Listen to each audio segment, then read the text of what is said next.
February 28th, 2026, 2 a.m. Eastern Time. While most of North America was asleep, Donald Trump posted an 8-minute video announcing the beginning of Operation Epic Fury, the largest American military action in the Middle East since the Iraq War. 900 strikes in the first 12 hours. The supreme leader of Iran killed in the opening salvo. Tehran burning on live television.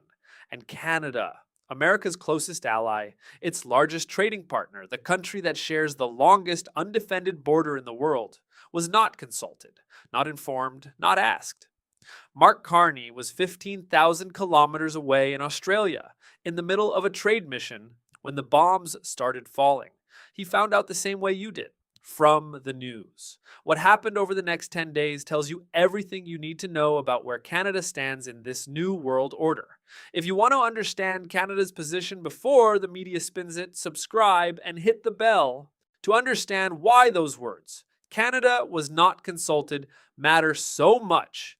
You need to understand what just happened in the Middle East. Operation Epic Fury began at 7 a.m. Tehran time on February 28th. American and Israeli forces launched coordinated strikes across Iran. 900 attacks in the first 12 hours alone. The stated objectives: destroy Iran's nuclear program, eliminate its missile arsenal, degrade its proxy networks, and this is the part that made the world hold its breath: regime change. Ali Khamenei, Iran's supreme leader for 35 years, was killed in the opening wave. The building where Iran's assembly of experts was scheduled to meet, destroyed. Naval headquarters, destroyed. Air defenses, systematically dismantled. And Iran struck back. Missiles and drones launched at American bases in Kuwait, Qatar, Bahrain, the UAE. Oil tankers hit in the Strait of Hormuz. Dubai's airport damaged. Hotels in Bahrain struck. By day 7, over 1,300 Iranian civilians were dead. 6 American service members killed. The entire Middle East destabilized. This is the largest military engagement since 2003. And America's closest ally found out about it from cable news. Think about what that means. For decades, Canada has been embedded in American military operations. Canadian officers work inside U.S. Central Command. Canadian intelligence feeds into American targeting systems. Former Major General Dennis Thompson said publicly that Canadian soldiers at the Combined Aerospace Operations Center were directly involved in targeting. But when it came time to tell Canada the war was starting, silence. And Carney's response over the next 10 days reveals exactly how Canada is navigating a world where the old rules no longer apply. When the first reports came through, Carney was in India, the first stop of a 3-nation trade tour. By the time the full scope of Operation Epic Fury became clear, he was in Australia, about to address the Lowy Institute in Sydney. His first statement was measured. Canada supports efforts to prevent Iran from acquiring a nuclear weapon.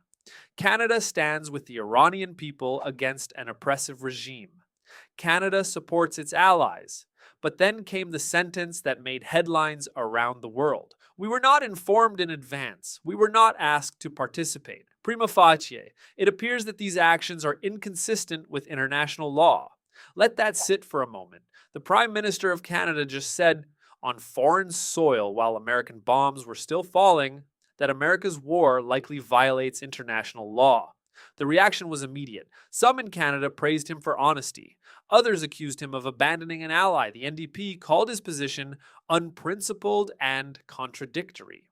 Conservatives demanded clarity. And then, standing next to Australian Prime Minister Anthony Albanese in Canberra, a reporter asked the question everyone was waiting for. Will Canada join this war? Carney's answer was careful. One can never categorically rule out participation. We will stand by our allies. But here's what he said next. And this is the part that matters. There's a distinction between the offensive actions that were taken and are being taken by the United States and Israel without consultation with Canada and other allies, and defense of our allies who are being attacked. You hear that? He drew a line. Offensive actions without consultation. That's America's war. Defense of allies under attack. That's where Canada might help. By March 8th, the position had crystallized. Carney convened the Incident Response Group, the federal body that handles national emergencies. The official statement was unambiguous. Canada was not consulted, did not participate, and has no plans to participate in the offensive actions against Iran. Defense Minister David McGuinty went further. Canada will not be participating. But here's what Carney understood that his critics missed. He wasn't flip-flopping. He was doing exactly what he said at Davos, taking the world as it is, not waiting for a world he wishes existed. Here's what Carney accomplished in those 10 days. First, he protected Canadian sovereignty. Canada was not dragged into a war it didn't choose, wasn't consulted on, and didn't plan for. Over 110,000 Canadians are registered in the Middle East. More than 5,000 have requested help leaving. Carney's job was to get them out, not send more Canadians in. Second, he maintained alliance credibility without surrendering independence. He said Canada supports preventing Iran from getting nuclear weapons. He condemned Iranian strikes on civilian targets. He said Canada would defend its allies, but he refused to rubber stamp an operation that violated international norms. Third, and this is the part the critics missed, he proved the Davos Doctrine in real time. Remember what Carney said in January?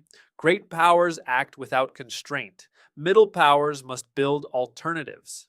He said compliance doesn't buy safety. He said the old assumptions about alliance membership automatically conferring security are no longer valid. And then February 28th happened. America launched its largest military operation in 2 decades without telling its closest ally.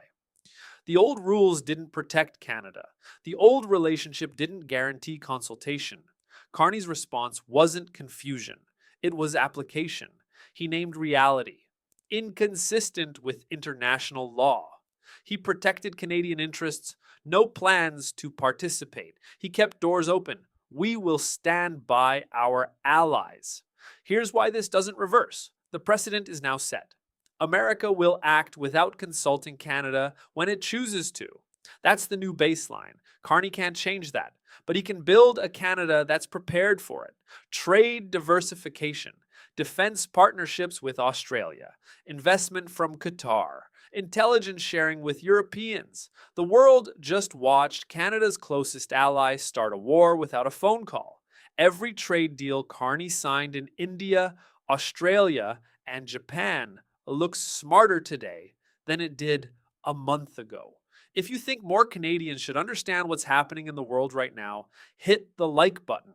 This story isn't getting the coverage it deserves. Here's where this leaves Canada. The war continues. As of today, over 3,000 targets have been struck in Iran, 43 Iranian warships destroyed, more than 1,300 civilians dead. The Strait of Hormuz under threat, oil prices climbing, and no end date in sight. Trump is demanding unconditional surrender from Iran. Iran has named Khamenei's son as the new supreme leader. The cycle of retaliation continues, and Canada is evacuating its citizens, calling for de-escalation and building the relationships that will matter when this is over. Carney said something in Australia that I keep coming back to. Hegemons are increasingly acting without constraint or respect for international norms or laws, while others bear the consequences. He wasn't just describing Iran. He was describing the world Canada now lives in. My question for you, should Canada have been told, and does it matter anymore? Drop your answer in the comments. I'm reading every one. They started a war without a phone call. Canada's closest ally, 8 decades of partnership. And the first we heard was from the news. That's not a mistake.